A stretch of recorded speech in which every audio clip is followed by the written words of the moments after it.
Climate change is also a global challenge that requires collective action. Many countries in the Asia-Pacific region are vulnerable to its effects, as we know. How do you envision the U.S. Collaborating with nations in Asia, including ASEAN members, to address climate change and promote sustainable development?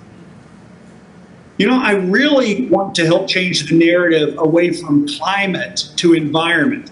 One of the problems when we look at climate is we always look at it in a snapshot of a segment of time. It may be even in a day, intraday, the range of index or of rainfall and so forth.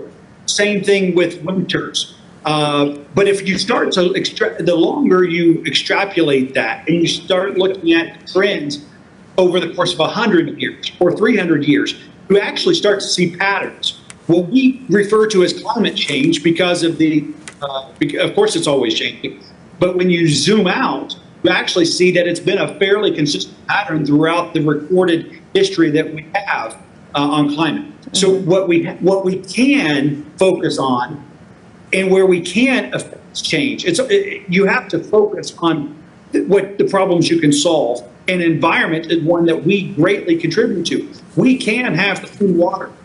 A lot of the wars in the future will be fought over clean water. We can have clean water. We have to breathe clean air and fresh air. These are fundamental to having healthy bodies, and some of the greatest nations that contribute to pollution and that contribute to poor air quality are the very countries that do not engage or abide by the international standard for fresh air, clean water. So it goes back to the very similar challenge with the sovereignty and rules in international law, in international water. But I can say that I absolutely believe that we can and must do more to tend our forest. Look at the fires in Maui.